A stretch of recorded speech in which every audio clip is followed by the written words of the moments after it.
है प्राकृत संख्याएं, जिन्हें अंग्रेजी में हम नेचुरल नंबर्स के नाम से जानते हैं। इसका दूसरा नाम प्राकृतिक संख्याएं भी हैं। तो देखिए, गिनती में प्रयोग होने वाली संख्याएं प्राकृतिक संख्याएं या प्राकृत संख्याएं कहलाती हैं। इनके समुच्चय को n से व्यक्त करते हैं।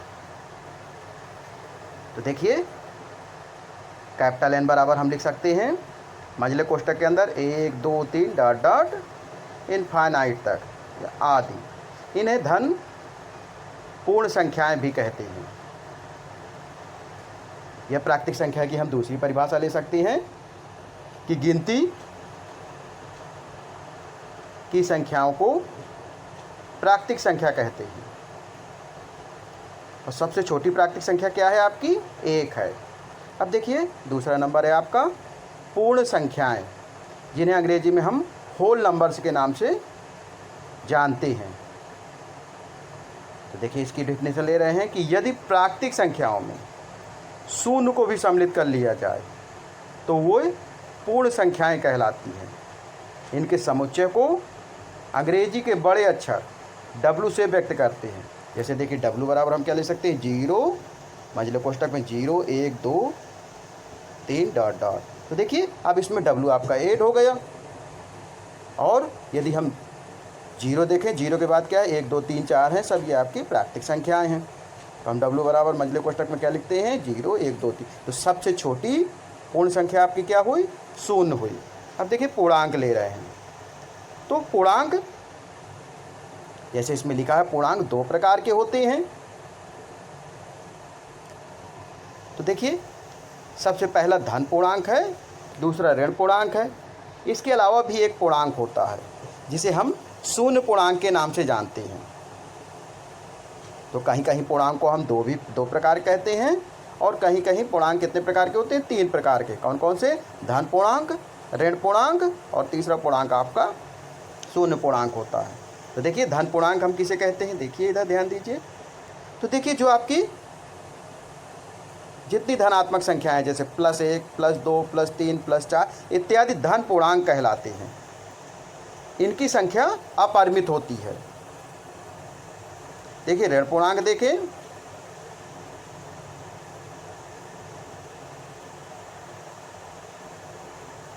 अब देखिए, धन पूर्णांक, ऋण पूर्णांक और शून्य मिलकर एक संग्रह बनाते हैं। इस संग्रह को हम पूर्णांकों का संग्रह कहते हैं। इसे प्रतीक Z से व्यक्त किया जाता है। देखिए, Z से भी प्रदर्शित कर सकते हैं, यह हम जानते हैं। देखिए, पूर्णांक का अंग्रेजी में क्या कहते हैं? इंटीजर्स। इसे अंग्रेजी के बड़े अक्षर I से भी प्रदर्शित किया जा सकता है।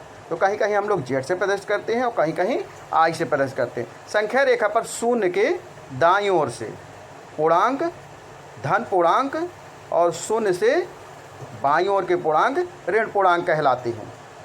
यदि हम संख्या रेखा का अवलोकन करें तो शून्य के दाईं ओर से पूर्णांक कितने हैं? धन पूर्णांक, और शून्य के बाईं ओर के पूर्णांक ऋण पूर्णांक कहलाते हैं। देखिए, अब ऋण पूर्णांक की परिभाषा ले रहे हैं, जिसे -1 -2 -3 -4 डॉट डॉट इत्यादि ऋण पूर्णांक संख्याएं कहलाती हैं।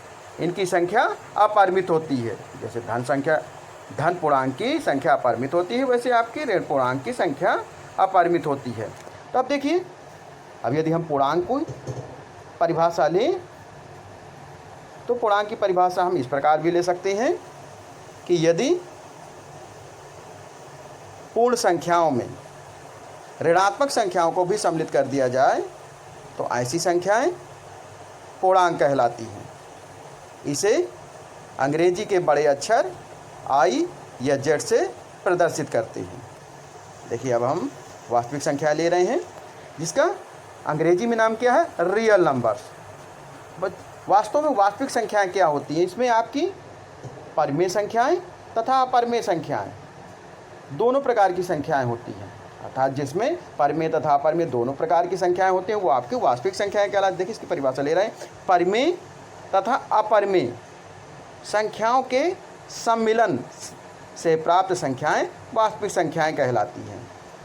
इनके समुच्चय को अंग्रेजी के बड़े अक्षर R से व्यक्त करते हैं। तो देखिए जैसे r बराबर हम ले सकते हैं मझले कोष्ठक में 1 2 3 डॉट डॉट √2 √3 डॉट डॉट आदि। अब यहाँ 1 2 3 क्या है आपका, आप जानते हैं एक ऐसी संख्या है आपकी परमेय संख्याएं हैं, और √2 √3 क्या है अपरमेय संख्याएं हैं। अब ये दोनों संख्याएं मिल गई तो ये आपकी कैसी संख्याएं बन गई, रियल नंबर्स बन गई, अर्थात वास्तविक संख्याएं बन गई। तो देखिए वास्तविक संख्याएं, देखिए वास्तविक संख्याएं किनसे मिलकर बनती हैं, परमेय संख्या तथा अपरमेय संख्याएं। अब देखिए परमेय संख्याओं में क्या होता है, परमेय संख्याएं भी आपकी दो प्रकार की हैं, एक भिन्न के रूप में होती हैं, एक पूर्णांक के रूप में होती हैं। और आपके पूर्णांक कितने प्रकार के भी बताए हमने, 3 प्रकार के बताए हैं, ऋण पूर्णांक, शून्य पूर्णांक और धन पूर्णांक। तो इस प्रकार ये वास्तविक संख्याओं का परिवार होता है। अब देखिए अगले नंबर में 5वां संख्या रेखा। तो देखिए परीक्षा में आ जाए कि संख्या रेखा किसे कहते हैं। तो एक ऐसी रेखा मान लेंगे L है जो दोनों ओर अपरिमित होती है तथा अनंत की ओर निरंतर बढ़ती है, संख्या रेखा कहलाती है। तो देखिए हम संख्या रेखा को प्रदर्शित कर रहे हैं। तो देखिए हमने 0 के ऋणात्मक संख्याएं ली,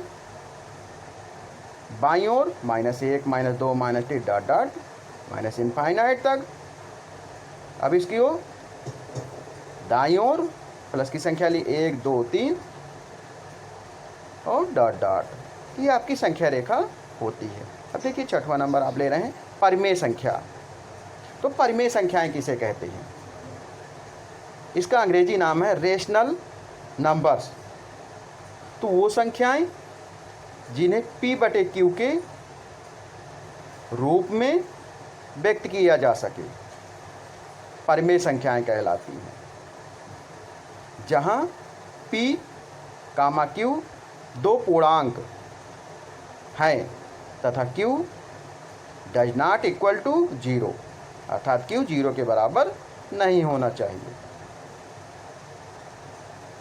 तो इस प्रकार आपकी परमेय संख्याएं क्या हैं कि वो संख्याएं जिन्हें P/Q के रूप में व्यक्त किया जा सके, जहां PQ बिलोंगिंग टू इंटीजर तथा Q does not equal to 0, ऐसी संख्याएं आपकी क्या कहलाती हैं, परमेय संख्याएं कहलाती हैं। देखिए अब इसके हम उदाहरण ले रहे हैं, जैसे सभी पूर्णांक तथा 4/5 12/7 √25, ये सभी आपकी क्या हैं, रेशनल नंबर हैं। तो √25 का 5 आ सकता है, 22/7 हो गए जिसे P/Q के रूप में लिखा जा सकता है, 4/5 है, सभी पूर्णांक हैं। अब देखिए हम आपका अगला ले रहे हैं अपरिमेय संख्याएं, जिन्हें हम अंग्रेजी में कहते हैं इनरेशनल नंबर। वो संख्याएं जिन्हें P/Q के रूप में व्यक्त नहीं किया जा सके, अपरिमेय संख्याएं कहलाती हैं। जहाँ PQ क्या है आपका पूर्णांक है तथा Q does not equal to 0। तो देखिए उदाहरण ले रहे हैं, जैसे पाई हो गया √2 का √5 0.101110110 आदि, इस तरह की असंख्य संख्याएं होंगी। अब देखिए 8वां नंबर आपका सम संख्याएं, जिसे अंग्रेजी में हम इवन नंबर्स कहते हैं। वे संख्याएं जो 2 से पूर्णतः विभाजित हो जाती हैं, सम संख्याएं कहलाती हैं। इनके समुच्चय को ई से व्यक्त करते हैं। तो देखिए जैसे हम लिख सकते हैं ई बराबर मझले कोष्ठक के अंदर 0 2 4 6 8 आदि। देखिए अब आगे हम ले रहे हैं विषम संख्याएं। तो वो संख्याएं जो 2 से पूर्णतः विभाजित नहीं होती हैं, विषम संख्याएं कहलाती हैं। इनके समुच्चय को अंग्रेजी के बड़े अक्षर ओ से व्यक्त करते हैं। देखिए अब हम ले रहे हैं, जैसे उदाहरण लें तो ओ आपका क्या है, ऑड नंबर है।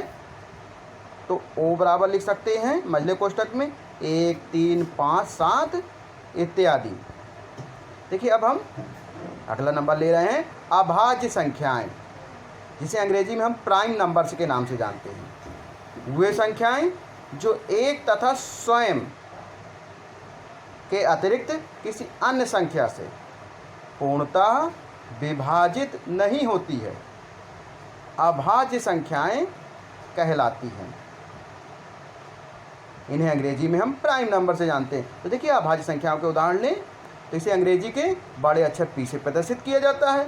तो P बराबर आपकी अभाज्य संख्याएं कौन है? 2, 3, 5, 7, 11, 13, 17। तो इस तरह की ये संख्याएं आपकी कौन सी हैं? प्राइम नंबर हैं। देखिए सब अब जैसे हम देखिए नोट बता रहे हैं आपको कि सबसे छोटी अभाज्य संख्या क्या है? 2 है। हम 1 नहीं ले सकते। सबसे छोटी अभाज्य संख्या 2 है क्योंकि 1 न भाज्य संख्या है न अभाज्य संख्या है। अब देखिए भाज्य संख्याएं ले रहे हैं तो देखिए भाज्य संख्याएं किन्हें कहते हैं? वे संख्याएं जो एक तथा स्वयं के अतिरिक्त अन्य संख्या से भी पूर्णतः विभाजित हो जाएं, वे भाज्य संख्याएं कहलाती हैं। जैसे देखिए 4, 6, 8, 9, 10, 12, 15, 18, 21। तो इस तरह की संख्याएं हैं जो स्वयं से भी विभाजित होती हैं, इसके अलावा किसी से भी अन्य से। तो ऐसी संख्याएं क्या कहलाती हैं? भाज्य संख्याएं कहलाती हैं।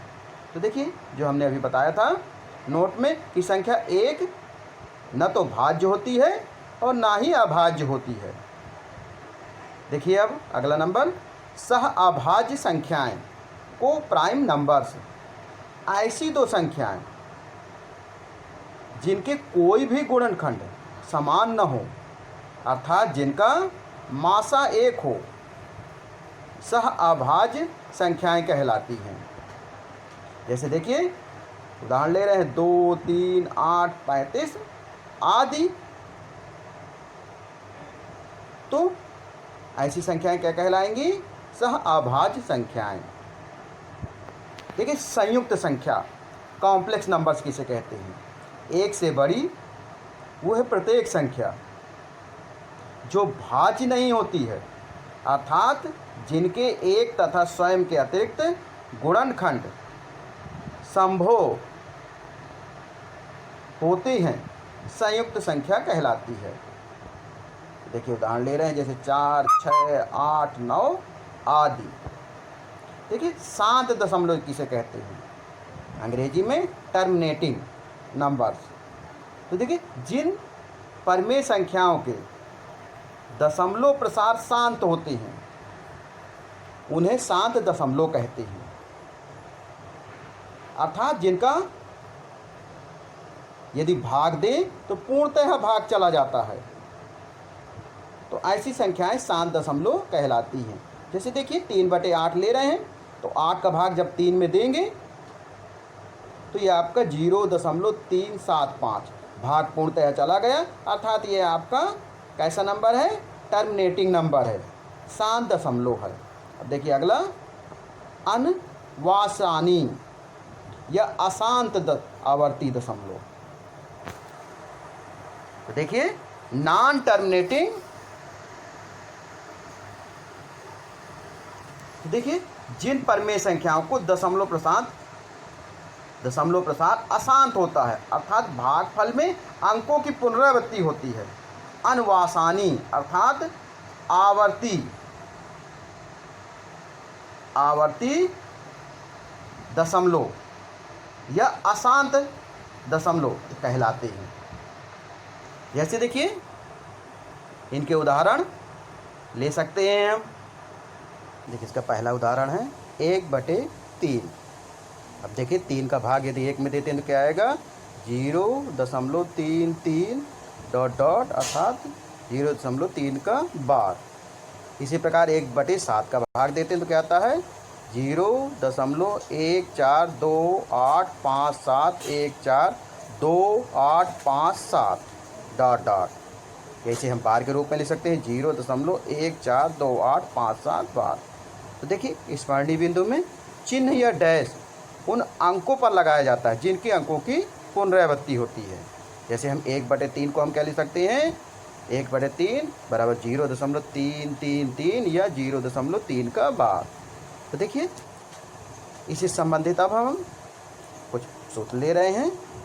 कह रहा है अगला नंबर कि ए बी दो परिमेय संख्याओं के मध्य एक और परिमेय संख्या ज्ञात करने के लिए हम लोग क्या करेंगे, दोनों संख्याओं को जोड़ेंगे। तो अर्थात a प्लस बी बटे 2, जहाँ a greater than a plus b बटे 2 ग्रेटर देन b, अर्थात a से बड़ा होगा a प्लस बी बटे 2 और a प्लस बी बटे 2 से बड़ा होगा b। देखिए अगला नंबर, ए बी दो परिमेय संख्याओं के बीच की अपरिमेय संख्या ज्ञात करनी है। तो उसके लिए देखिए हम फार्मूला क्या प्राप्त करेंगे कि दोनों संख्याओं को अंडर रूट के अंदर गुणा कर देंगे, अर्थात अंडर रूट ए बी कर देंगे। जो भी संख्याएं आपकी निकालनी है, जैसे 2 और 3 का निकालना है आपके बीच की एक परिमेय संख्या, तो अंडर रूट क्या हो जाएगा, 2 गुणे 3, तो 2 3 6, अंडर रूट 6 आ जाएगा। देखिए यहाँ भी कंडीशन क्या होगी कि a greater than under root A b greater than b. देखिए अगला देख रहे हैं नंबर कि धनात्मक वास्तविक संख्याएं a तथा b के लिए निम्न सर्वसामिकाएं हैं। देखिए यदि धनात्मक वास्तविक संख्याएं हैं तो उसके लिए यदि हम सर्वसामिकाएं लें तो देखिए पहली सर्वसामिका, तो देखिए अंडर रूट ए बी, तो यदि हम लिखना चाहें तो क्या लिख सकते हैं, अंडर रूट ए गुणे अंडर रूट बी, इनको अलग अलग भी कर सकते हैं। दूसरा नंबर है अंडर रूट ए बटे बी, तो हम इसे लिखना चाहें अंडर रूट ए बटे अंडर रूट बी लिख सकते हैं। ये देखिए आपके फार्मूले के जब भी आपके करने के सवाल आएंगे, क्योंकि हम जो पढ़ रहे हैं ये आपकी क्या है। देखिए अगला नंबर दिए एक कोष्टक में a plus under root b, दूसरे कोष्टक में a minus under root B.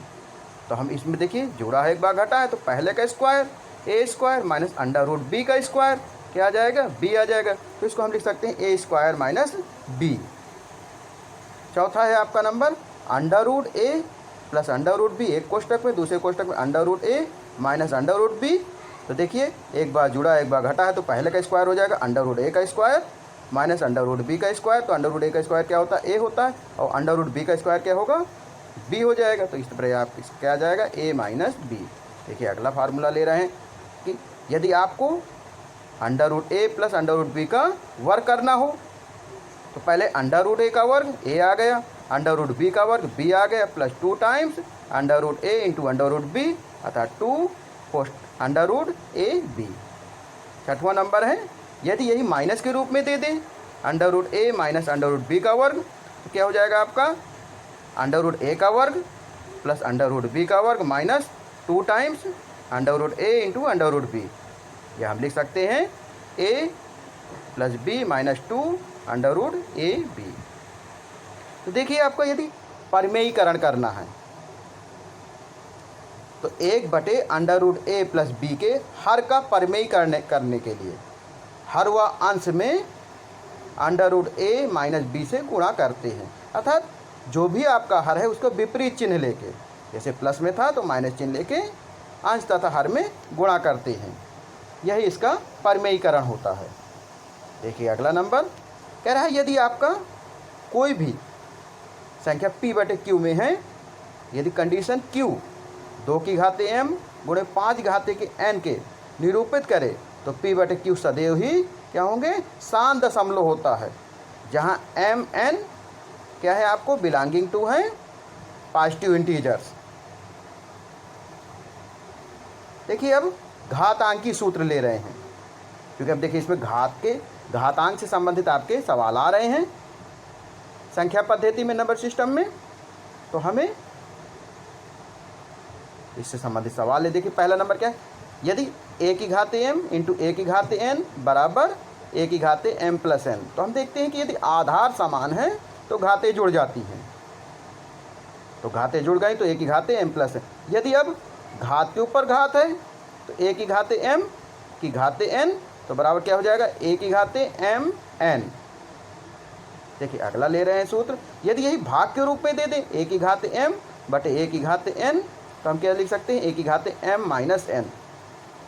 चूँकि आधार समान है और भाग के रूप में दिए हैं तो घातें क्या होंगी, घट जाएंगी। अब देखिए यदि घात समान है तो हम क्या कर सकते हैं, जो आपके आधार है उनका मल्टीप्लाई कर देंगे। तो ए की घात m इंटू बी की घात m बराबर ए बी की घात m हो जाएगा। देखिए अगला देख रहे हैं, यदि आपका ए की घात n है और इसे इन्वर्स के रूप में लिखना है तो हम लिख सकते हैं 1 बटे ए की घात माइनस n, या ए की घात माइनस n दिए हैं इन्वर्स के रूप में है तो हम इसे क्या लिख सकते हैं, 1 बटे ए की घात n। देखिए याद रखने योग्य बात यह है कि किसी द्विपद कर्णी का परिमेयीकरण गुणक उस कर्णी का संयुग्मी होता है। जैसे दिखा अंडर रूट ए प्लस अंडर रूट बी का संयुग्मी क्या होगा, under root a minus under root B होता है, प्लस का माइनस हो गया। और यदि माइनस का पूछे और under root a minus under root B का संयुग्मी क्या होगा, अंडर रूट ए प्लस अंडर रूट बी होता है।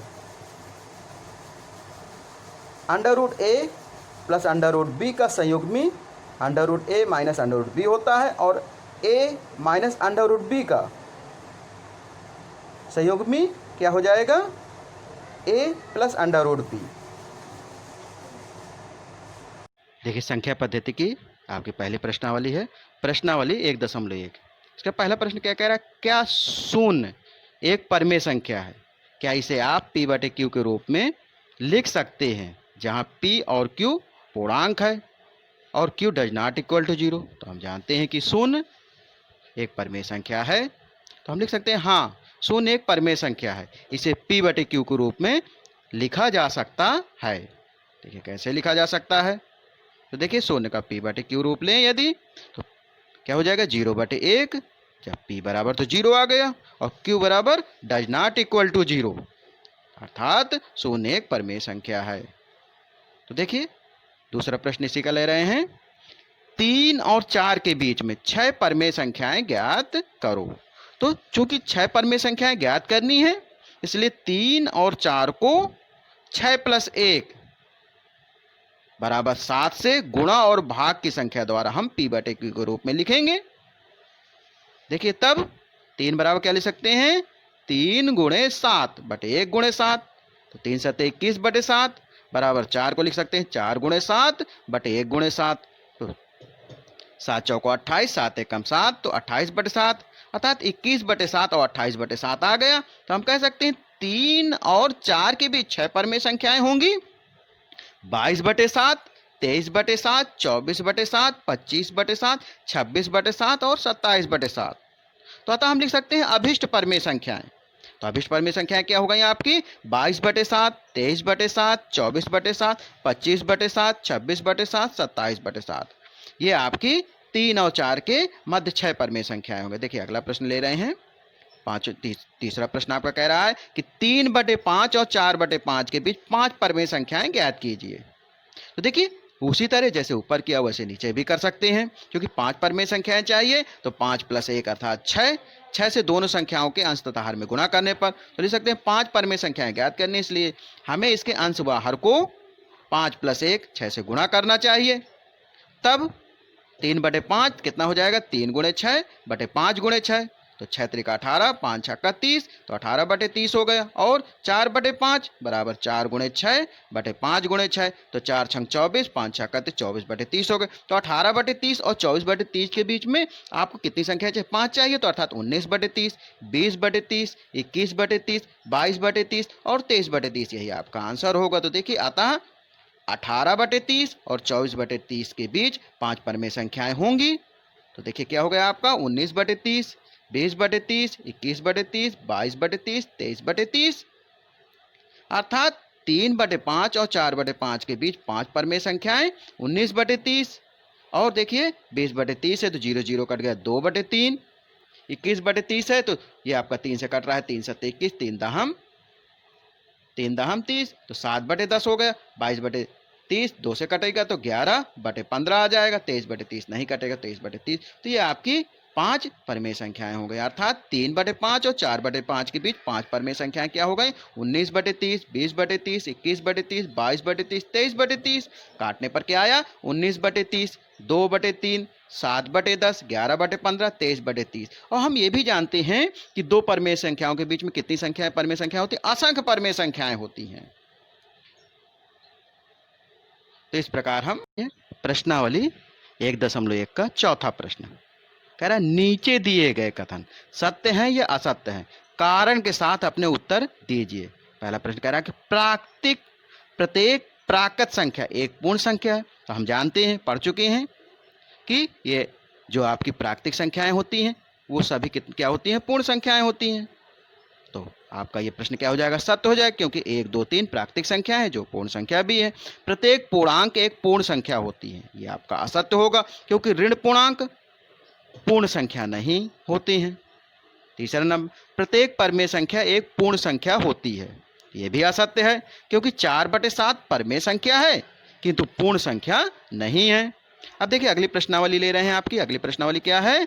प्रश्नावली 1.2। देखिए इसका पहला प्रश्न कह रहा है कि नीचे दिए गए कथन सत्य हैं या असत्य हैं, कारण के साथ उत्तर दीजिए। तो देखिए पहली कह रहा है प्रत्येक अपरमेय संख्या एक वास्तविक संख्या होती है, ये सत्य है, क्योंकि हम वास्तविक संख्याओं में परमेय तथा अपरमेय दोनों प्रकार की संख्याएं लेते हैं। तो हम हाल में लिखेंगे कि सत्य है, क्योंकि परमेय अपरमेय संख्याओं के सहयोग से ही वास्तविक संख्याएं प्राप्त होती हैं, अतः प्रत्येक अपरमेय संख्या वास्तविक संख्या होती है। देखिए दूसरा आपका कथन क्या कह रहा है? संख्या रेखा का प्रत्येक बिंदु √m के रूप का होता है, जहां m एक प्राकृतिक संख्या है। तो देखिए ये असत्य हो जाएगा।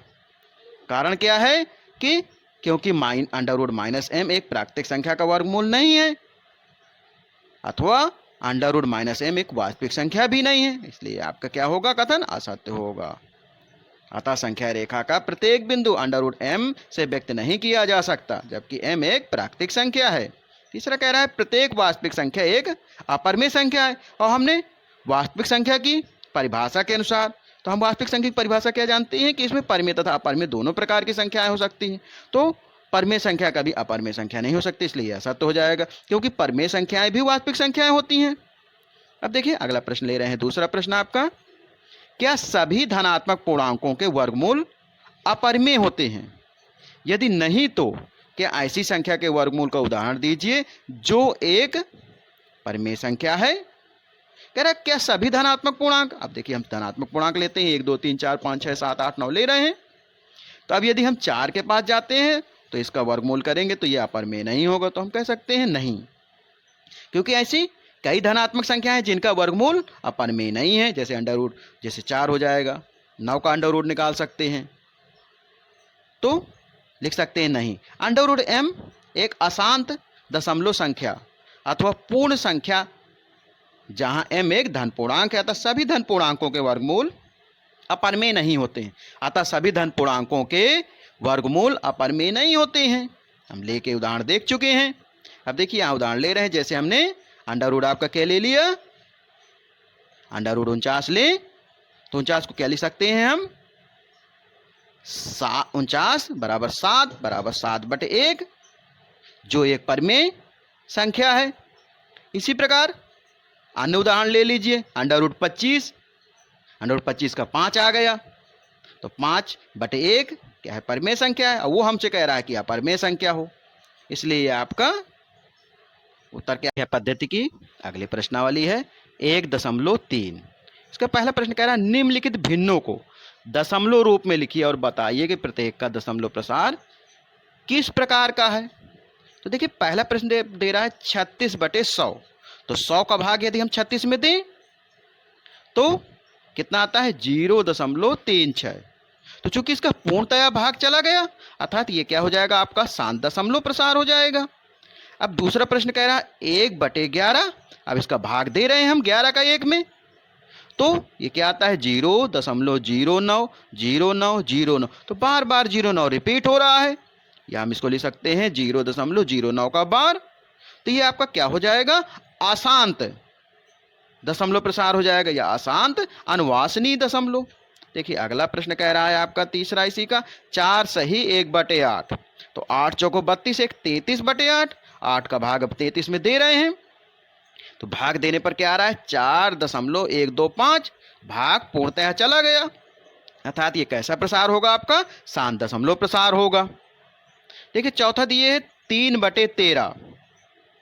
अब देखिए हम इसको भाग दे रहे हैं 13 में, तो यह आया 0.23075184615361534, अर्थात 0.230 और 761534 का क्या होता है, पुनरावृत्ति हो रही है, इसलिए बार लगा दिया। है क्योंकि पुनरावृत्ति हो रही है, कैसा हो जाएगा आपका अशांत दशमलव प्रसार या अशांत अनुवासनी दशमलव प्रसार। पांचवा कह रहा है 2/11। अब देखिए 11 का भाग 2 में देते हैं तो 0.181818 अर्थात 0.18 बार, क्योंकि 18 बार बार आ रहा है, तो ये आपका कैसा प्रसार हो जाएगा, अशांत अनुवासनी दशमलव प्रसार। तो ये आपका अशांत हो जाएगा। देखिए छठवां कह रहा है 329/400। तो अब 400 का भाग 329 में देते हैं तो आपका आता है 0.8225, क्योंकि पूर्णतया भाग चला गया, तो ये कैसा प्रसार हो गया आपका, शांत दशमलव प्रसार हो गया। अब देखिए इसी का दूसरा प्रश्न, आप जानते हैं कि 1/7 बराबर 0.142857 है। वास्तव में लंबा भाग दिए बिना आप ये बता सकते हैं कि 2/7, 3/7, 4/7, 5/7, 6/7 के दशमलव प्रसार क्या होंगे। यदि हाँ तो कैसे, देखिए बता सकते हैं, बहुत आसान है। क्योंकि 2/7 निकालना है तो 2 हम बाहर ले लें तो 2 गुणे 1/7 कह सकते हैं। तो हाँ, तो 1/7 को हम क्या ले सकते हैं, 0.142857 का बार दिए, चूंकि बात के रिपीट हो रहा है तो 2/7 निकालना है तो 2 का गुणा हो जाएगा, तो 2 गुणे 0.142857 गुणा कर दीजिए, 2 का गुणा करने पर क्या आ जाएगा आपका 0.285714। इसी प्रकार 3/7 निकाल सकते हैं, 3 गुणे 1/7, 3 गुणे 0.142857 गुणा करने पर क्या आएगा 0.428571। तो इस प्रकार 4/7 बराबर 4 गुणे 1/7। तो देखिए 1/7 का मान कितना है, तो 4 गुणे 0.142857। देखिए अब 4 का गुणा कर सकेंगे तो 7 चौको 28 की 8, 2 हासिल हुआ, 4 पंचे 20, 2 22 की 2, 2 हासिल हुआ, 8 चौको 32, तो 34 की 4, 3 हासिल हुआ, 4 दूनी 8, 8 और 3 11 की 1, 1 हासिल हुआ, 4 चौको 16, 1 17 के 7, 1 हासिल हुआ, 4 एकम 4, 1 5, कितने अंक में दशमलव है 3, 3 6 6 अंक में लग जाएगा इस प्रकार। तो ये आपका 4/7 का मान कितना आ जाएगा 0.571428 बार। इसी प्रकार हम अगला निकालेंगे 5/7 का, तो 5 गुणे 1/7 लिख सकते हैं, तो 5 1/7 का मान कितना है 0.142857, 5 का गुणा हो जाएगा, 7 पना 35 की 5, 3 हासिल हुआ, 5 पंचे 25, 3 28 की 8, 2 हासिल हुआ, 8 पंचे 40, 2 42 की 2, 4 हासिल हुआ, 5 दूनी 10, 4 14 की 4, 1 हासिल हुआ, 5 चौको 20, 1 21 की 1, 2 हासिल हुआ, 5 एकम 5, 2 7, 0 से हो गया। तो ये कितना आ गया आपका 4 अंक में 2 2 4 2 6 अंक में दशमलव लगा दी 0.414285, ये 5/7 का मान हो गया। अब इसी प्रकार 6/7 का, तो इसमें 6 गुणे 1/7 अर्थात 1/7 का गुणा हो जाएगा, तो 6 गुणे 0.142857, तो गुणा करने पर क्या आ गया आपका 0.857142। इसी के देखिए भाग प्रक्रिया से हम 1/7 का मान निकाल सकते हैं। देखिए 7 भागे 10, तो कितनी बार गए 7 एकम 7, 1 में भाग नहीं जाएगा तो दशमलव लग गया, तो 0.1, 7 एकम 7, 7 में 10 में 7 गए तो कितना आया 3 आया, 0 लगाया, 7 चौको 28 की 8, 4 बार गया, 2 बचा, 0 लगाया, तो 7 दूनी 14 की 4, 14, तो 20 में 14 गए 6, 0 लगाया, 7 का पहाड़ा पढ़िए कि 60 से ज़्यादा न जाए, तो 8 छक 56, 8 सते 56, तो घटाइए तो ये आपका कितना बचा, 60 में 56 गए तो 4 बचा, 0, 7 पना 35, तो 40 में 35 गए, 5 बचा, 0, 7 सते 49। तो देखिए पुनः 1 आ गया, तो ये रिपीटेशन हुआ। तो इसी प्रकार हम भाप क्रिया से। अब देखिए अगला प्रश्न आपका कह रहा है तीसरा कि निम्नलिखित को P बटे Q के रूप में व्यक्त कीजिए, जहाँ P और Q पूर्णांक है तथा Q does not equal to 0 है। तो देखिए आपका पहला सवाल दिए है 0.6 बार। तो देखिए इन सवालों को हल करने के लिए विशेष ट्रिक है। तो देखिए सबसे प्रथम करते क्या है हम, जैसे दशमलव के बाद जितने भी अंक होते हैं तो सर्वप्रथम इसे x बराबर मान लेंगे। तो 0.6 बार हुआ, दशमलव बाद एक अंक है अर्थात दोनों पक्षों में देखिए कर रहे हैं। तो माना x बराबर 0.6 बार। तो x बराबर लिखना चाहें 6 बार का मतलब है 0. चाहे जितनी बार 6 लिख लें, 6 6 6 6 डॉट डॉट डॉट, पहला समीकरण मान लिया। अब चूँकि दशमलव के बाद कितने अंक है, एक अंक है अर्थात दोनों पक्षों में समीकरण 1 के दोनों पक्षों में 10 से गुणा करने पर। तो देखिए 10 से गुणा किया, देखिए हम कंडीशन लिखे दे रहे हैं चूँकि केवल एक ही अंक पर डैश चिन्ह है इसलिए हमें 10 का गुणा करना पड़ेगा। देखिए 10 से गुणा करने पर क्या हो गया, 10x बराबर 6.666। इसे समीकरण 2 हम माने ले रहे हैं। तो देखिए समीकरण, अब इसमें समीकरण 2 में समीकरण 1 को घटा दें यदि, तो 10x में 1x गया तो कितना 9x बचेगा, और 6 में 0 गया तो क्या बचेगा, 6 बचेगा। तो देखिए x बराबर लिखना चाहें 6/9, डैट इम्प्लाई डैट x बराबर, तो 3 से कट रहा है, 3 दूनी 6, 3 3 9, तो x बराबर 2/3 आ गए। इस प्रकार आपका आंसर क्या आ गया, x बराबर 2/3 आ गया। तो देखिए अगला सवाल आपका कह रहा है कि 0.47 बार। तो माना x बराबर 0.7 बार। तो अब इसमें हम लिख सकते हैं x बराबर 0.47 बार है तो 7 का रिपीट होगा, 7 7 7 डॉट डॉट डॉट, पहला समीकरण मान लिया। अब दोनों पक्षों में देखिए इसमें चूँकि एक अंक है दशमलव के बाद जिसमें बार नहीं लगा है अर्थात हमें 10 का गुणा करना पड़ेगा। दोनों पक्षों में 10 का गुणा किया तो क्या होगा, 10x बराबर 4.777 डॉट डॉट डॉट, दूसरा समीकरण मान लिया। अब इसमें ध्यान दें कि अब देखिए इसमें कितने गुणा करना पड़ेगा, चूँकि दशमलव के बाद 2 अंक है अर्थात हमें कितने का गुणा करना पड़ेगा, माने दोनों पक्षों में 100 का गुणा करना पड़ेगा। तो 100x बराबर क्या हो जाएगा, 47.777 बार। इसे समीकरण 3 मान लेंगे। अब देखिए जब समीकरण 3 मान लिया तो समीकरण 3 में से समीकरण 2 को घटाने पर, तो 100 में 10x गया तो कितना आ जाएगा, 90x, और 47 में 4 गया तो कितना आ गया, 43। 90x बराबर 43, तो x बराबर कितना हो गया, 43/90। तो ये आपका आंसर हो जाएगा। 7 बार का क्या हो जाएगा, 43/90। देखिए इसी का तीसरा प्रश्न ले रहे हैं, क्या कह रहा है, 0.001 का बार। तो हम मान सकते हैं, माना x बराबर 0.001 बार। तो x बराबर क्या लिख सकते हैं, 0.001 001 001। चूँकि 3 अंकों की पुनरावृत्ति है, देखिए x बराबर हम इसे पहला समीकरण मानते हैं। तो अब देखिए चूँकि 3 अंकों की पुनरावृत्ति हो रही है तो समीकरण 1 के दोनों पक्षों में 1000 से गुणा करने पर तो क्या हो जाएगा, आपका 1000 हो जाएगा और 3 अंक आगे चला जाएगा।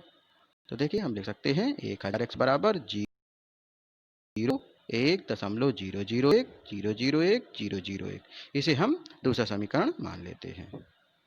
देखिए अब समीकरण 2 में से समीकरण 1 को घटाने पर बड़ी संख्या में छोटी संख्या घटाई जाती है। तो 1000x में 1x जाएगा तो 999x, और 001 में 0 जाएगा तो 1 आएगा। तो ये आपका 999x बराबर क्या हो गया, 1 हो गया। तो हम x बराबर क्या लिख सकते हैं, 1/999। तो हम अतः लिख सकते हैं 0.001, यहाँ पे 1 होगा, 0 बराबर 1/999, यही आपका आंसर हो जाएगा। देखिए अब अगला प्रश्न ले रहे हैं, कह रहा है कि प्रश्न 4 0.0999 को P/Q के रूप में व्यक्त कीजिए। क्या आप अपने उत्तर से आश्चर्यचकित हैं? अपने अध्यापक और कक्षा के सहपाठियों के साथ उत्तर की सार्थकता पर चर्चा कीजिए कि ये आपका उत्तर सार्थक है या नहीं है। तो देखिए, मान सकते हैं x बराबर 0.999 डॉट डॉट, ये वास्तव में है क्या, 0.9 का बार है। देखिए ले रहे हैं, हमें दिया है कि 0.9999 डॉट डॉट डॉट, तो हम क्या ले सकते हैं 0.9 बार। तो मान लें, माना x बराबर 0.9999 डॉट डॉट, चाहे जितनी बार नोट लें, समीकरण 1 हो गया। अब चूंकि देखिए एक ही संख्या का रिपीट है, अर्थात दोनों पक्षों में कितने का गुणा करना पड़ेगा, 10 का गुणा। तो दोनों पक्षों में 10 से गुणा करने पर, देखिए गुणा करते हैं तो क्या हो जाएगा, 10x बराबर 9 माइनस 99999 डॉट डॉट, दूसरा समीकरण। अब समीकरण 2 में समीकरण 1 को घटा दीजिए, तो समीकरण 2 में से समीकरण 1 को घटाने पर क्या जाएगा आपका, 10x में 1x गया तो 9x, और 9 में 0 गया तो 9 आ गया। तो x बराबर 9/9 आया, तो x बराबर क्या आ गया, 1 आ गया। तो अब हमें चूंकि जांच करना था, क्या कह रहा था कि व्यक्त कर दिया। अब क्या आप अपने उत्तर से आश्चर्यचकित हैं? तो देखिए अब हम देखते हैं हमारा उत्तर। जी हाँ, हम अपने उत्तर से आश्चर्यचकित हैं, क्योंकि प्रत्येक परिमेय संख्या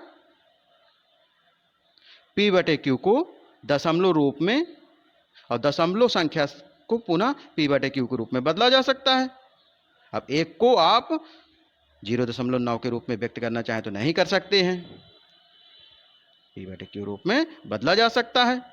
परंतु यहां पर परिमेय संख्या 1/1 को 0.999 डॉट डॉट रूप में नहीं बदल सकते हैं। तो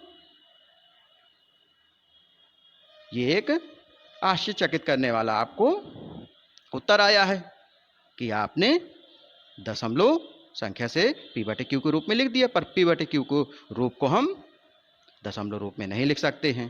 देखिए आगे अगला प्रश्न, पांचवा कह रहा है 1/17 के दशमलव प्रसार में अंकों के पुनरावृत्ति खंड में अंकों की अधिकतम संख्या क्या हो सकती है?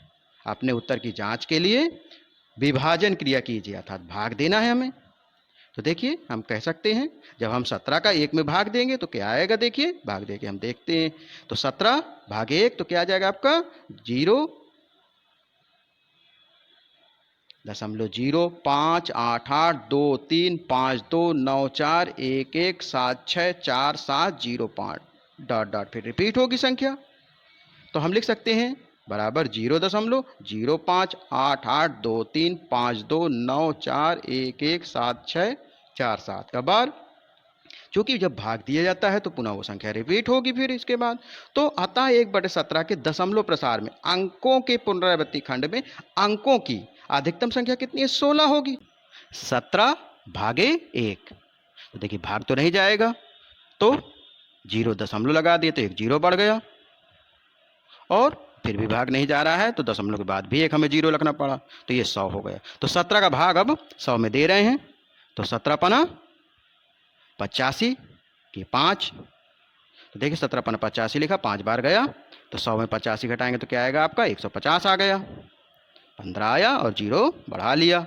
अब 17 का पहाड़ा पढ़ना है कि 150 से ज़्यादा ना जाए, तो 17 अट्ठे 136। अब घटाएंगे आपको, तो 10 में 6 गए 4, और 4 में 3 गया 1, 14 आया, 1 0 को उतारा लिया, तो देखिए फिर 8 बार ही जाएगा, तो 17 अट्ठे 136। अब 10 में 6 गए 4 आया, 0 उतारा लिया। अब देखिए 17 का पहाड़ा कितनी बार जाएगा, 17 का पहाड़ा अब आपका 2 बार जाएगा, 17 दूनी 34, तो घटा दीजिए, तो 40 में 34 जाता है 6, 0 का उतारा लिया। अब देखिए 17 का पहाड़ा पढ़िए कि 60 से ज़्यादा ना जाए, तो हम कितनी बार ले रहे हैं, 3 बार लेंगे। 17 तिया 51, घटाइए तो ये आपका 9 90 हो गया।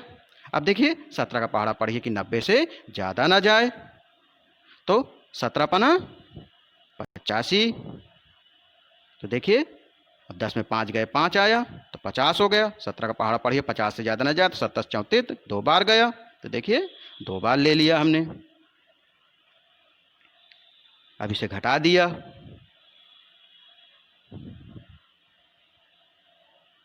तो 10 में 4 गए 6 आया, और 4 में 3 गए, 1 आया 60, 160 हो गया, 0 उतारा ले लिया। अब देखिए 17 का पहाड़ा पढ़िए, 17 नहीं है 153, तो 10 में 3 गया 7 आया, 0 उतारा लिया। अब 17 का पहाड़ा पढ़िए कि 17 17 34, 17 3 क्या 17 चौको 8, 17 पाना 85 होता है, तो 4 बार जाएगा, 17 चौको 68। अब इससे 10 में 8 गए तो कितना आ गया 2, 0 उतारा लिया। 17 का पहाड़ा पढ़े, 17 एकम 17, 1 बार गया, घटाएंगे 3 आया। अब 17 का पहाड़ा पढ़ेंगे, 17 34, तो 2 बार जा नहीं रहा तो 1 बार देना पड़ेगा। 17 एकम 17, घटाने पर क्या आया 13, 130, तो देखिए 130 आया। अब 17 का पहाड़ा पढ़िए कि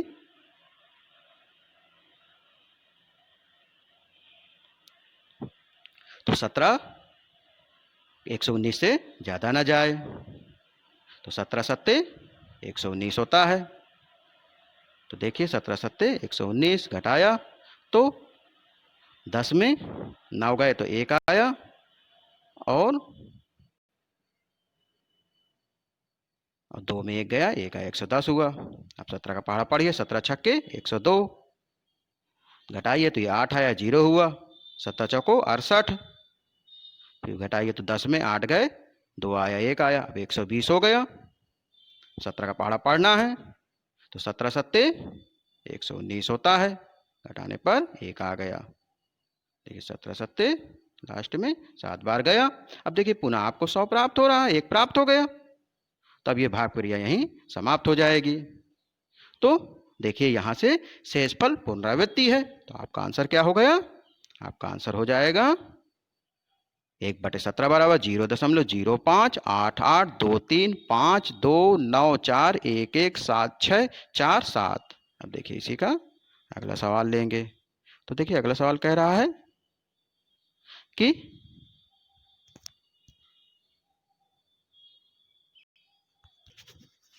P/Q, जहाँ Q does not equal to 0 है के रूप की परमेय संख्याओं के अनेक उदाहरण लीजिए। जहाँ P Q पूर्णांक है जिनका एक के अतिरिक्त अन्य कोई उभयनिष्ठ गुणनखंड नहीं है, और जिसका शांत दशमलव निरूपण प्रसार कि आप यह अनुमान लग सकते हैं कि Q को कौन सा गुण संतुष्ट करना चाहिए। तो हमें हर का गुण देखना है, अर्थात Q का। तो देखिए हम संख्याएं आपको ले रहे हैं, माना शांत दशमलव निरूपण कुछ परमेय संख्याओं का उदाहरण निम्न है। तो सबसे पहले आप देख रही है 3/5 लिया, तो 5 का भाग 3 में देते हैं, तो भाग नहीं जाएगा तो 0 दशमलव लिख दिया, और 5 छक्का 30।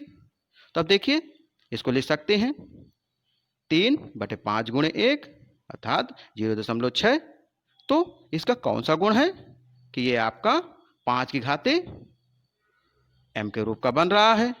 7/20 ले रहे हैं, तो भाग देने पर अब जब भाग देंगे तो भाग नहीं जाएगा तो 0 दशमलव लग गया, 0 लगाया, 20 तिया 60, 3 आया, 10 उठा, 20 पंचे 100, तो 0.35 लिखना चाहें तो 2 का स्क्वायर गुणे 5, तो ये किस रूप को लिख रहा है, ये आपका 2 की घाते n गुणे 5 की घाते m के रूप का है।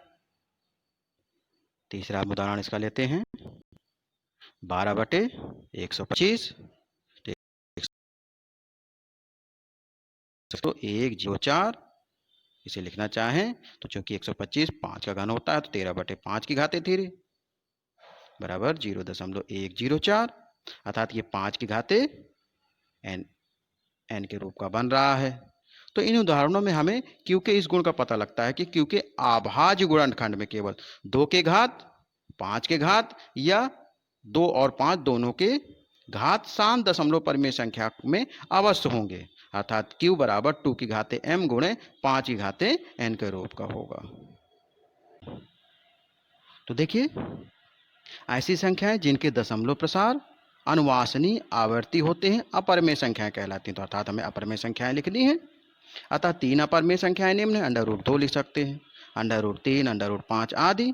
अथवा दूसरी रूप में लिखना है आपको तो लिख सकते हैं 0.01 001 0001 डॉट डॉट, इसी प्रकार लिख सकते हैं दूसरी संख्या 0.5024 0024 00024 डॉट डॉट डॉट 0.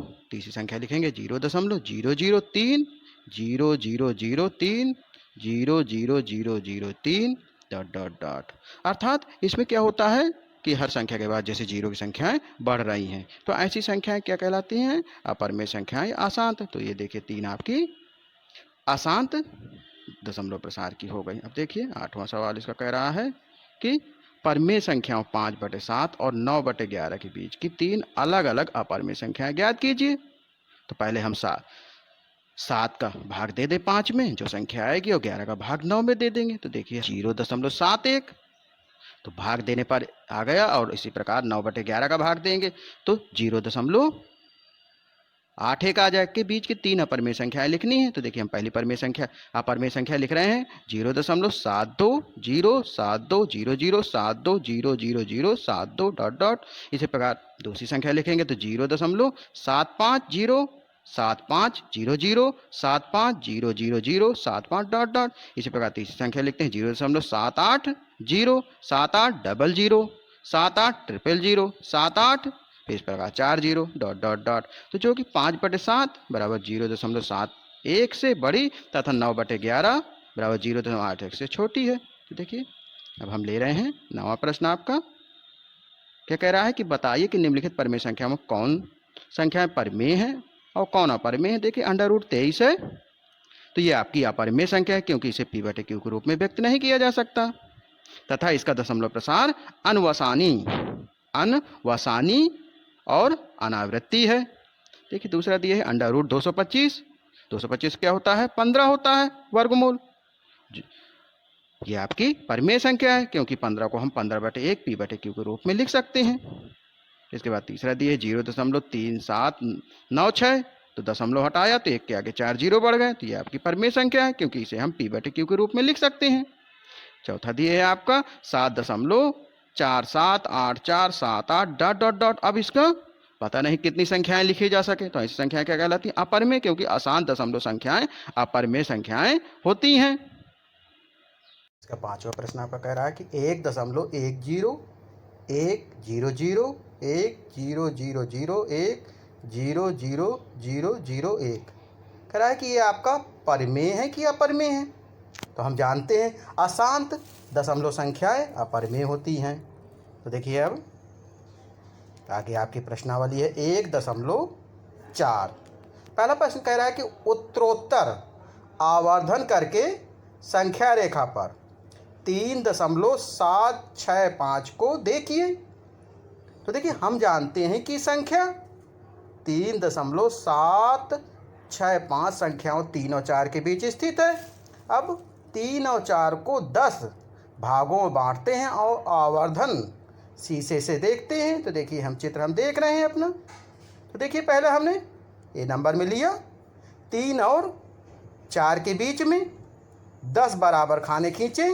तो देखिए पहला 3.1 3.2 3.3 3.4 3.5 में आ गए, 3.6 3.7। तो हमें खींचना क्या है? 3.765। तो ये किसके बीच होगा? 3.7 और 3.8 के बीच में होगा। तो 3.7 3.8 ले लिया अब हमने। अब हम आवर्धन शीशे को सहायता से इसको फैलाते हैं। तो देखिए बी नंबर में हम 3.7 लेते हैं और दूसरी तरफ 3.8 लेते हैं। अब इसके देख 10 बराबर खाने कर रहे हैं, तो ये आपका हो जाएगा 3.7। तो अभी होगा 3.71 3.72 3.73 3.74 3.75। इसके बाद होगा 3.76 3.77 3.78 3.79 और 3.80। तो देखिए हमें चूँकि प्रदर्शित किसको करना है? 3.765 को। तो हमारा 765 किसके बीच में होगा? 3.76 और 3.77 के बीच में। तो अब देखिए आवर्धन शीशे की सहायता से अब इसको हम फैलाते हैं सी नंबर तक।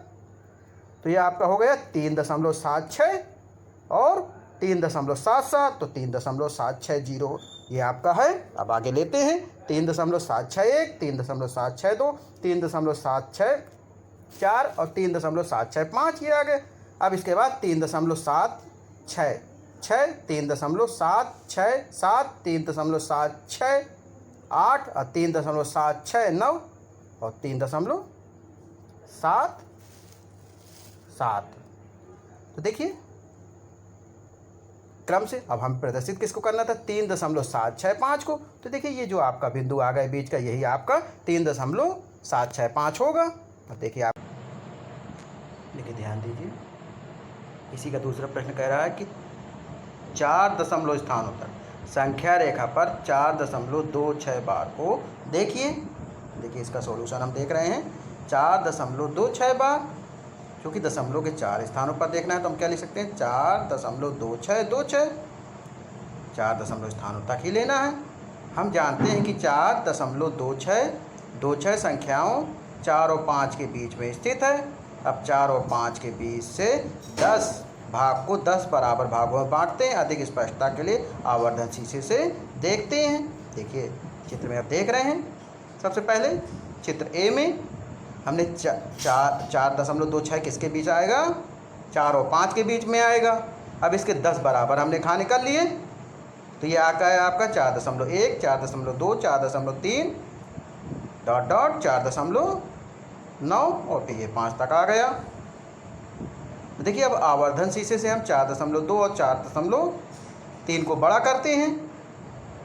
देखिए बड़ा किया तो ये बी चित्र आपको मिला। अब 4.2 और 4.3 के बीच 10 बराबर खाने करने हैं, तो ये आपका 4.21, 4.23, 4.24, 4.25, 4.26, 4.27, 4.28, 4.29 और 4.3 तक आ गया ये। अब इसमें ही देखते हैं हम कि आपको प्रदर्शित क्या करना है, 4.26, तो ये 4.26, 4.27 के इसमें आवर्धन शीशे से देखिए हम बड़ा करते हैं इसको, तो आपको चित्र सी प्राप्त होता है 4.26। अब यहाँ से आगे संख्याएं हम लिख सकते हैं 4.26, 1, 2, 3, 4.262, 4.263। हमें चाहिए क्या, 4.2626।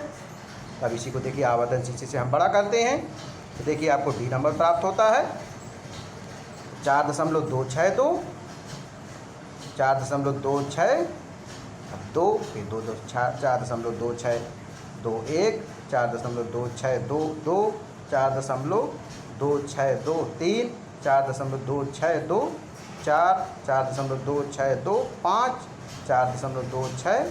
तो हमें प्राप्त क्या करना था, 4.2626। तो देखिए यही बिंदु आपका 4.2626 हो जाएगा। आपकी जो अगली प्रश्नावली है 1.5, प्रश्नावली 1.5। पहला प्रश्न कह रहा है कि बताइए नीचे दी गई संख्याओं में कौन कौन परिमेय हैं और कौन कौन अपरिमेय हैं। देखिए पहला है आपका 2 माइनस अंडर रूट 5, तो हम कह सकते हैं ये अपरिमेय है। क्यों है, क्योंकि एक परिमेय तथा एक अपरिमेय संख्या का अंतर सदैव अपरिमेय संख्या होता है। 2 यहाँ आपकी परिमेय है और अंडर रूट 5 अपरिमेय है, इनका अंतर क्या हो जाएगा, अपरिमेय संख्या।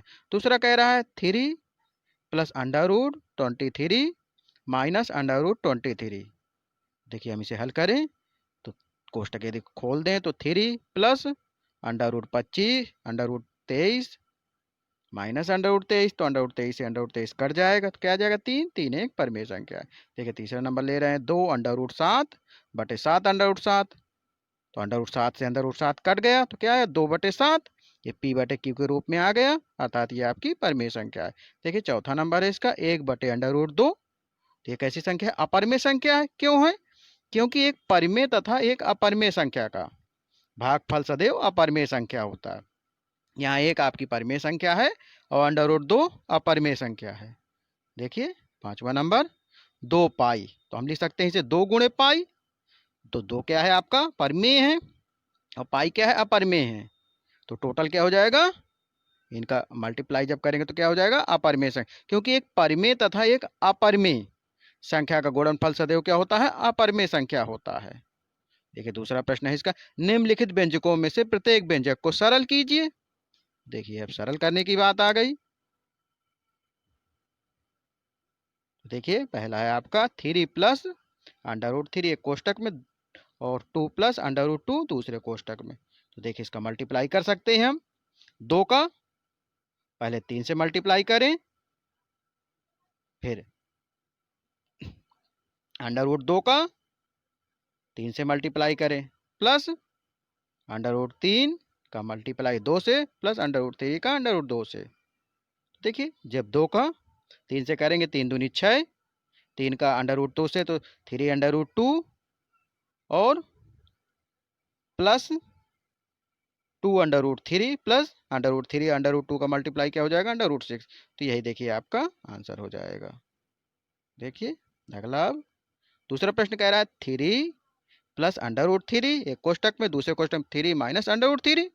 तो देखिए इसमें पहला पद जुड़ा है, दूसरा पद घटा है, तो हम कह सकते हैं इसमें पहले पद का स्क्वायर माइनस दूसरे पद का स्क्वायर।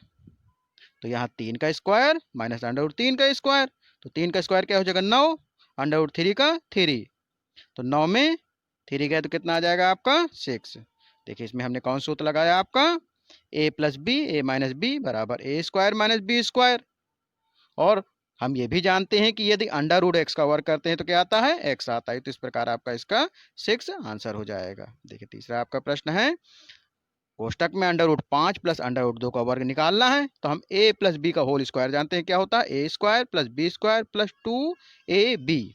तो इसमें हो जाएगा √5 का वर्ग प्लस √2 का वर्ग प्लस 2 गुणे √5 गुणे √2। तो देखिए हमने सूत्र लगाया a प्लस बी का होल स्क्वायर, तो a square plus B square plus 2ab से, तो पहले पद का स्क्वायर प्लस दूसरे पद का स्क्वायर प्लस 2 टाइम्स पहला पद गुण, तो 5 का स्क्वायर क्या हो जाएगा आपका √5 का स्क्वायर 5 हो गया, √2 का स्क्वायर 2 हो गया 2, और √5 √2 का गुणा कर सकते हैं।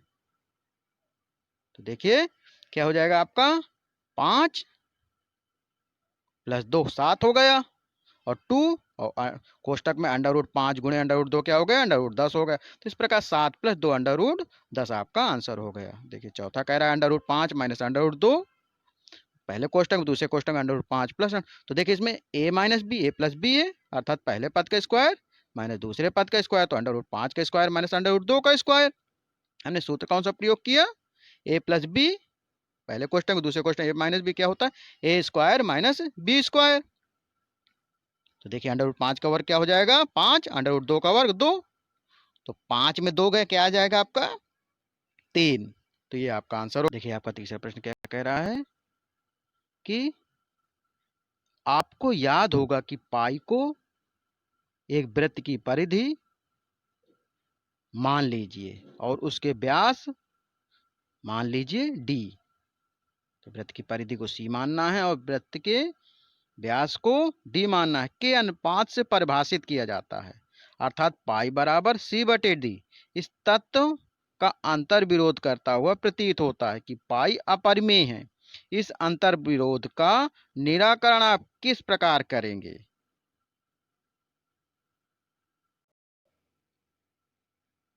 तो इसका हल क्या हो जाएगा, दिया हुआ तत्व क्या है आपका पाई बराबर c/d, जहां c वृत्त की परिधि है और d वृत्त का व्यास है, जबकि पाई अपरिमेय है। इस तत्व का कोई अंतर विरोध नहीं है, क्योंकि जब भी किसी युक्ति या किसी पैमाने की सहायता से इसकी लंबाई मापते हैं तो हमें केवल एक सन्निकट मान ही प्राप्त होता है, यथार्थ मान नहीं आता। इसका अनुमान लगाना संभव नहीं है कि नहीं हो पाता कि c या d अपरिमेय है। देखिए चौथा प्रश्न का संख्या रेखा पर √9.3 को निरूपित कीजिए। देखिए निरूपित कर रहे हैं इसे, तो निरूपित करने तो हम कह सकते हैं कि किसी संख्या किसी रेखा L पर माना x बराबर 9.3 सेंटीमीटर के खंड PQ खींचा। सर्वप्रथम पटरी की सहायता से आपको एक रेखा L ले लेनी है, कितनी 9.3 की। बिंदु Q से 1 सेंटीमीटर की दूरी पर एक बिंदु R लिया। अब जब 9.3 सेंटीमीटर खींच जाए तो उसके आगे पटरी की सहायता से 1 सेंटीमीटर की दूरी पर एक बिंदु R लिया। अब PR का मध्य बिंदु प्राप्त किया जो O है। बिंदु O को केंद्र मानकर OR हुआ, यानी OR बराबर OP त्रिज्या लेकर एक अर्धवृत्त खींचा तथा बिंदु Q पर समकोण बनाती हुई एक रेखा QS खींची। रेखाखंड QS ही √9.3 को व्यक्त करती है। देखिए हम चित्र आपके चित्र के देख रहे हैं। तो सर्वप्रथम हमने क्या किया था कि जो आपकी पी आर है, ये 9.3 की एक रेखा खींची बिंदु क्यू से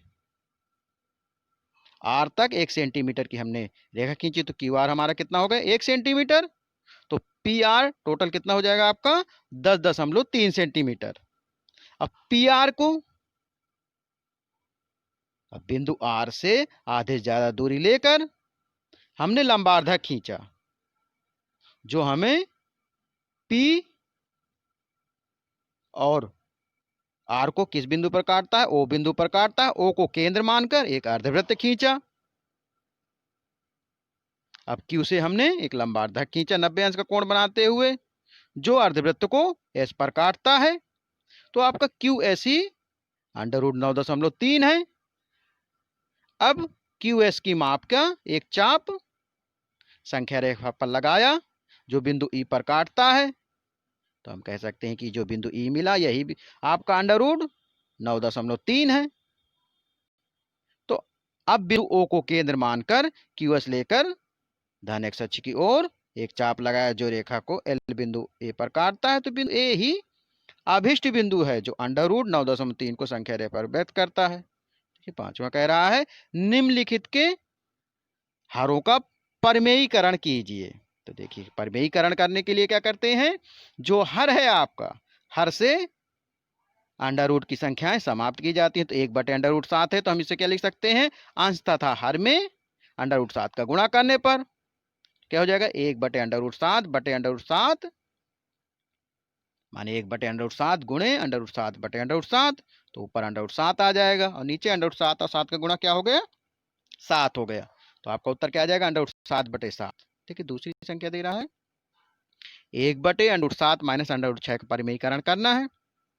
तो हर का विपरीत चिन्ह लेंगे तो अंश तथा हर में हम कितने गुणा करेंगे √7 + 6 का गुणा करने पर तो क्या हो जाएगा 1/√7 माइनस √6 गुणे √7 + √6 बटे √7 + √6। तो एक का जब गुणा करेंगे √7 + √6 से क्या आ जाएगा √7 + √6।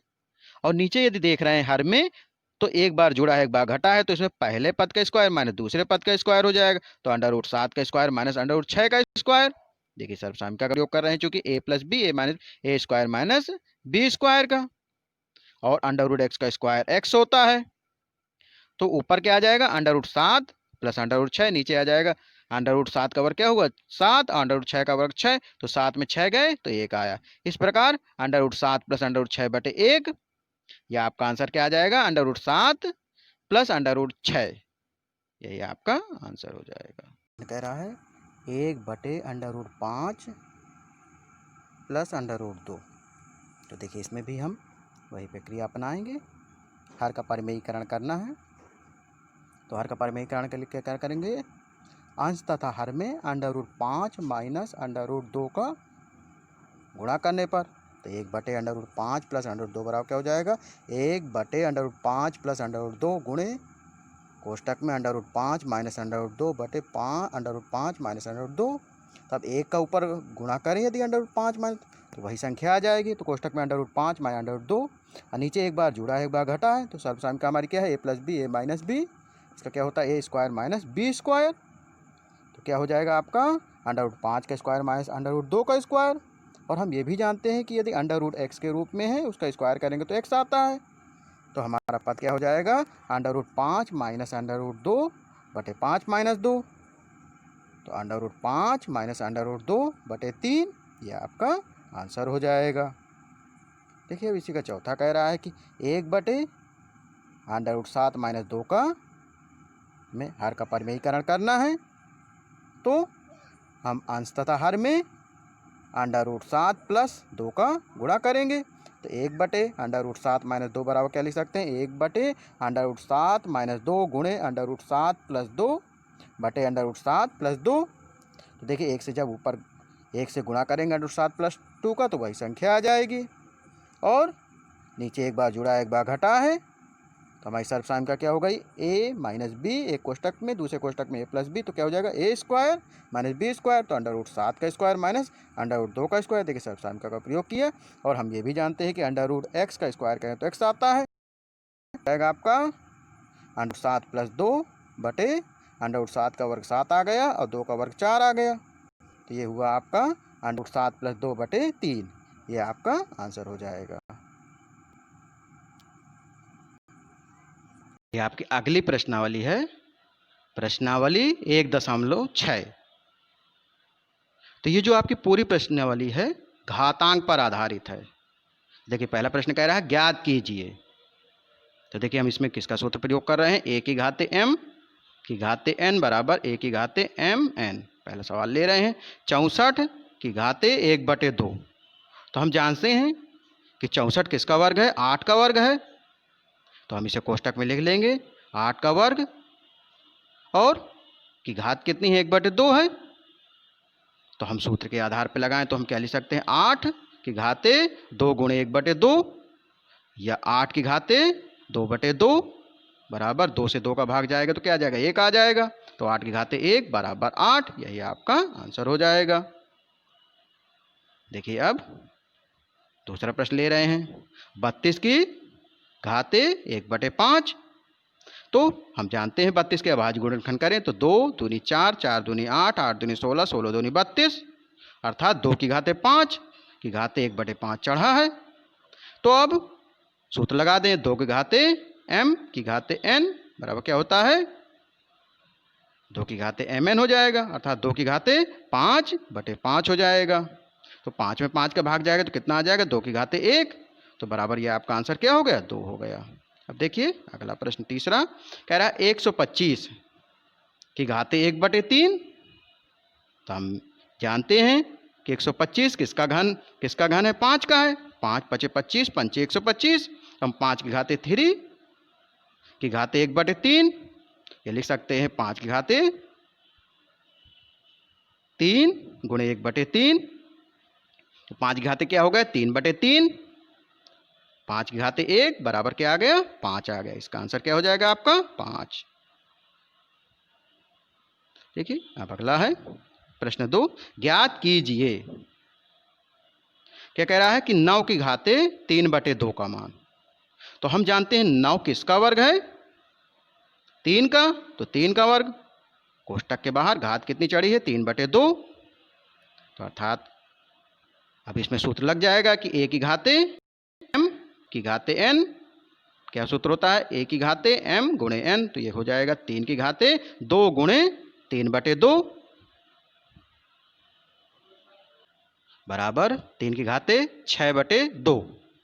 अब देखिए भाग दें तो कितना आ जाएगा, 2 × 3 = 6 अर्थात 3 की घाते 3। तो 3 का गुणा हमें 3 बार करना पड़ेगा तो बराबर 3 गुणे 3 गुणे 3। तो 3 × 3 = 9, 3 × 27। तो इसका आपका आंसर क्या आ जाएगा, 27 आ जाएगा। देखिए अभी इसका आपका अगला प्रश्न कह रहा है, क्या दिए है आपका दूसरा प्रश्न, 32 की घाते 2/5। तो अभी देखिए 32 के अभाज्य गुणनखंड करने हैं। कितना होगा, 2 दूनी 4 दूनी 8, 8 दूनी 16, 16 दूनी 32। तो 2 की घाते 5 की घाते कितना हो जाएगा, 2/5।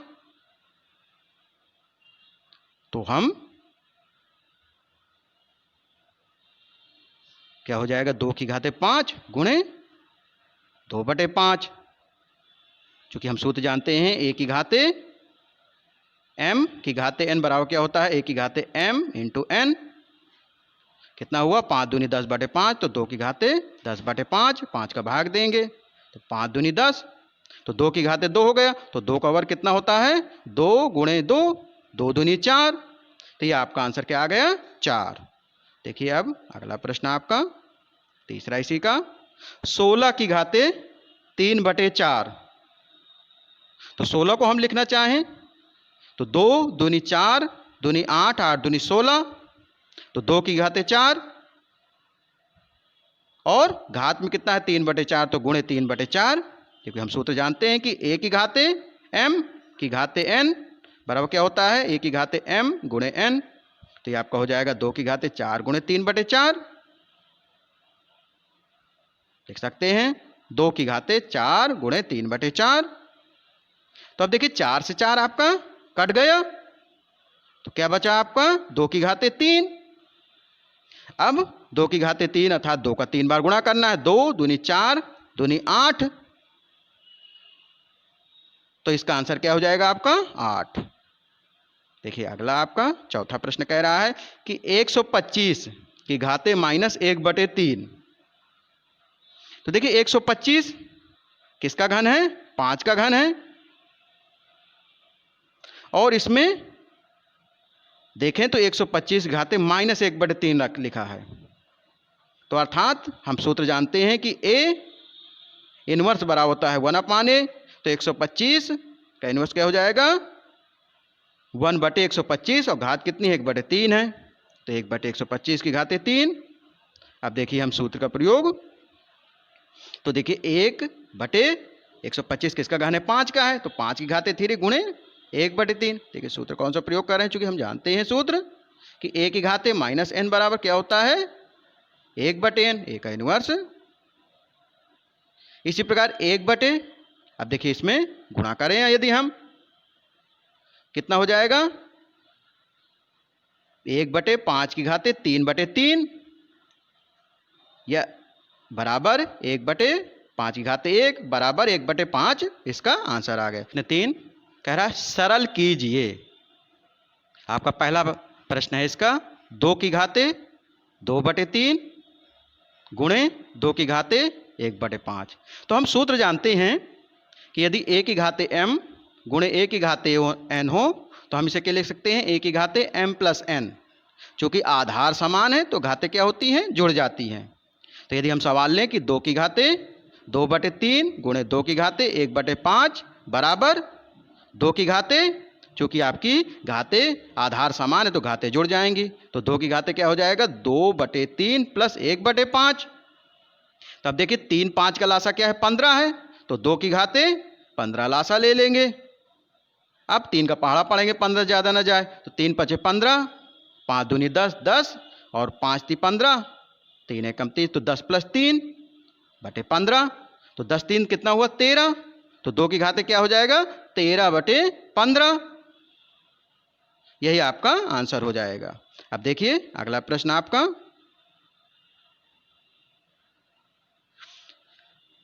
दूसरा प्रश्न इसका दिया है 1/3 की घाते 3 की घाते 7। तो देखिए हम जानते हैं यदि किसी संख्या में घात की घात चढ़ी है तो उसका अंदर गुणा हो जाता है। तो हम क्या कर सकते हैं? 1/3 की घाते 3 गुणे 7 या 3 × 7 = 21। तो 1/3 की घाते 21, यही आपका आंसर हो जाएगा। या हम इनवर्स रूल लगा सकते हैं कि हम जानते हैं a की घाते -1 बराबर क्या होता है? 1/a। तो अब ये दिए है 1/3 की घाते 21, तो हम लिख सकते हैं 3 की घाते -21।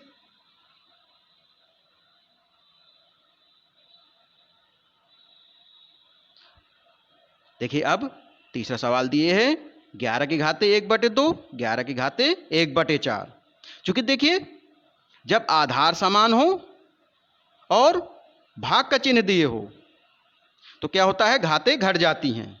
तो क्या हो जाएगा? 11 की घाते 1/2 - 1/4। देखिए सूत्र हम जानते हैं, क्या होता है सूत्र?